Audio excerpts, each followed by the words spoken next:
Pemirsa, dari berbagai persoalan yang bikin bumi Papua gonjang-ganjing, saya akan memulai dari konflik antara karyawan Freeport dengan manajemen Freeport. Bersama saya tersambung Saudara Virgo Solosa, dia juru bicara SPSI Freeport. Karena lagi berunding di Papua sana, beliau gak bisa hadir ke ruangan ini. Tapi beliau akan diwawancarai lewat telepon. Saudara Virgo. Halo. Ya, selamat malam. Malam Virgo. Halo. Anda sebagai malam, Bung Karni. Ya, Anda sebagai juru bicara SPSI Freeport. Benar? Benar. Apa sesungguhnya tuntutan karyawan Freeport terhadap manajemen?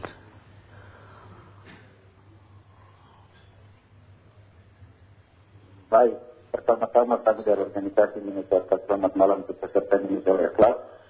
Ya, selamat malam. Ya, yang menjadi concern kami dari organisasi dalam PKB.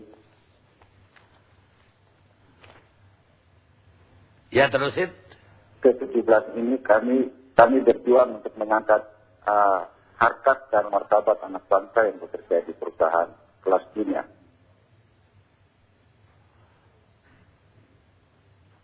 Apa tuntutan? Yang menjadi konten kami dalam tuntutan kami mengacu kepada apa yang pernah disampaikan oleh Pak Yusuf Kala pada waktu itu tahun 2007. Itu ada peristiwa hujan berdarah. Dalam satu kesempatan beliau masih dalam kapasitas wakil presiden menyampaikan bahwa upah pekerja PT Freeport Indonesia itu 15 juta. Ya. Itu 15 juta.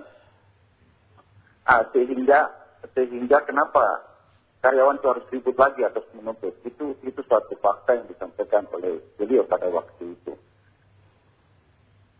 Sekarang berapa upah di sana?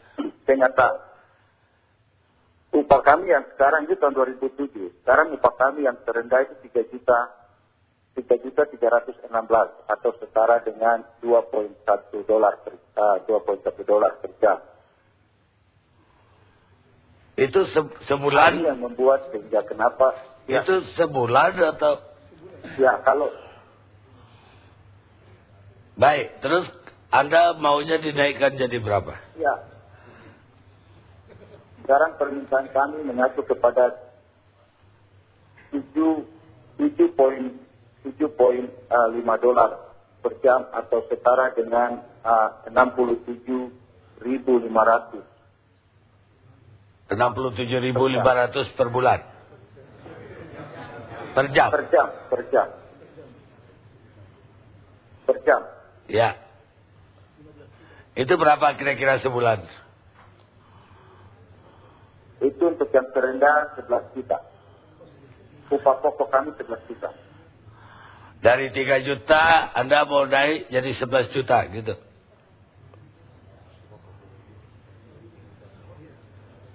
Benar.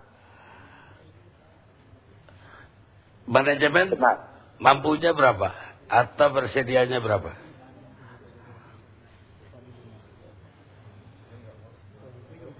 Sejauh ini manajemen baru menawarkan ke kami 35%. Apa dasar Anda minta naik dari 3 juta berapa kali lipat tuh?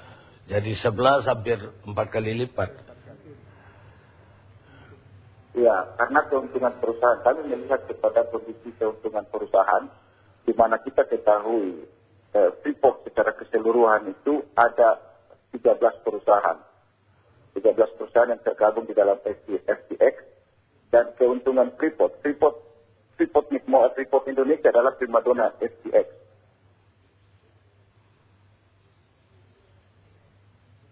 Tadi kan Pemberi keuntungan terbesar. Ya. Tadi ada perundingan saya dengar sampai malam ini. Ada titik temu nggak antara manajemen dan karyawan?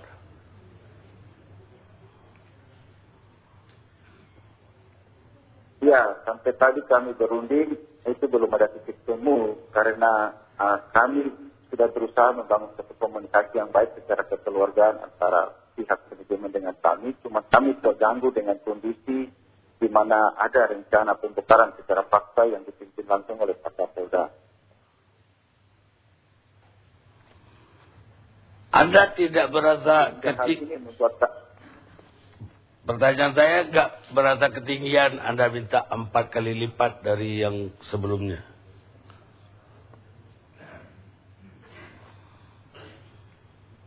Ya, kalau bicara menyangkut ketinggian yang disampaikan, ini upah kami justru merosot. Tahun kemarin dalam PKB 2007-2009, inflasi sebesar 7% setiap tahun. Kami hanya diberi kenaikan 3%. Di tahun pertama 2008 dan di 2009 3%. Itu kenaikan hanya 6% dalam 2 tahun. Ini satu membuat kami ketertinggalan dalam sisi pendapatan. Sehingga kami minta untuk periode ini, periode PKB ke-17 ini, untuk periode 2011-2013, kami minta untuk upah kami dinaikkan sebagaimana yang kami perjuangkan sesuai dengan kondisi dan keuntungan perusahaan. Di luar gaji, apalagi tuntutan Anda? Bagaimana?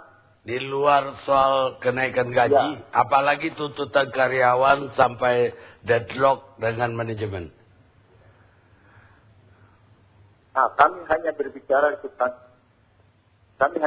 substansi upah. Upah ini yang menjadi ganjalan bagi kami. Kami hanya fokus kepada upah. Saya dengar juga ada suara bahwa upah buruh asing jauh lebih tinggi daripada pribumi. Apa iya? Iya, benar. Itu juga tuntutan. Ini mengacu kami kepada suatu kompetensi yang diharapkan kepada kami. Hanya saja tenaga-tenaga ekspat yang bekerja dengan kami siap bersaing dengan tenaga-tenaga ekspat yang ada. Kami anak bangsa siap bersaing dengan ekspat yang ada. Terbukti dengan kemampuan yang kami miliki. Karena kompetensi yang kami miliki kompetensi standar internasional. Tapi upah kami tidak berbicara menyangkut, tidak terikut untuk internasional. Sedangkan kami punya kemampuan kerja seperti demikian. Berapa yang buruh ekspatriat itu upahnya? Perbandingannya dengan yang pribumi. Dalam jabatan yang sama. Ya, pada ekspatriat yang ada di sini gajinya di atas 30 sampai 40 jutaan. Dalam jabatan yang sama dengan Anda? Dengan yang 12 juta? Mereka... Dengan yang 3 juta tadi? Ya, karena mereka di sini seolah-olah pemilik modal semua. Jadi mereka dalam kapasitas ditunjuk untuk mengatur dan lain sebagainya. Sedangkan dalam kenyataan mereka juga tidak mengerti tentang pekerjaan yang ada. Dan kami anak-anak bangsa ini yang kembali mentraining mereka untuk melakukan pekerjaan-pekerjaan baik itu di maintenance maupun di pabrik, mill dan lain sebagainya. Baik, Saudara Virgo Solosa, terima kasih atas wawancara Anda malam ini. Saya mau ke kontras. Apa penemuan kontras dan apa yang kontras suarakan sekarang? Terima kasih. Yang pertama tentu yang kita suarakan. Terima kasih. Pertama-tama yang kita suarakan, kita ingin mendukung perjuangan pekerja Freeport. Dan kita meminta kepada negara untuk memperjuangkan kesejahteraan buruh-buruh Freeport yang merupakan warga negara Indonesia. Yang kedua, kita juga meminta agar Freeport memenuhi apa yang diharapkan oleh para buruh, para pekerja Freeport dalam hitungan-hitungan yang menurut kami itu sangat rasional. Termasuk juga memperbaiki kondisi kerja, kondisi perumahan mereka, dan jaminan hari tua termasuk jaminan rumah untuk di masa yang akan datang. Tidak sekedar barak selama masa kerja.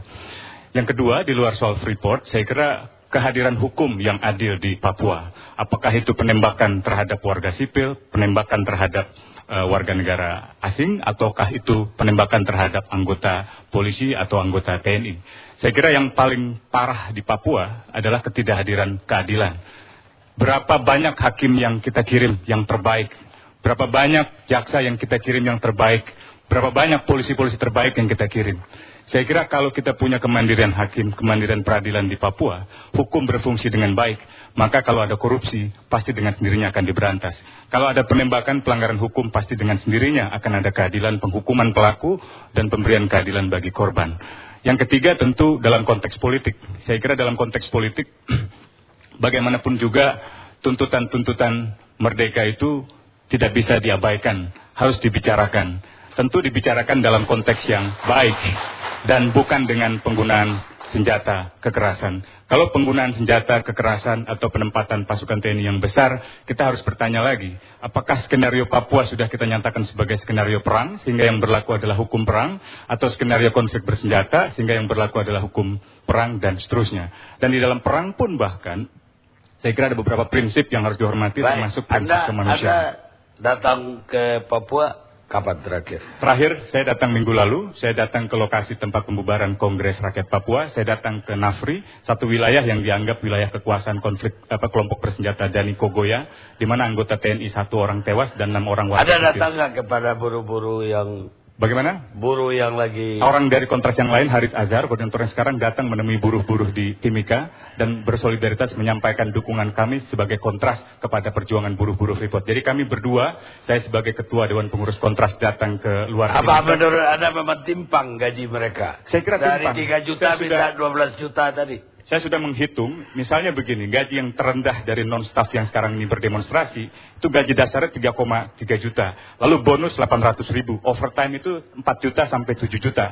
Tunjangan rumah sakit gratis, tunjangan perumahan, barak selama kerja, kalau pensiun itu dikembalikan, dan 1 kamar itu 4 orang untuk barak. Sementara uang shift, pergantian shift itu sekitar 125 ribu. Total kalau kita hitung-hitung, itu paling rendah itu 7 juta 500 sampai 11 juta 225 ribu. Yang paling besar, yang paling tinggi untuk yang demonstrasi sekarang itu adalah levelnya master.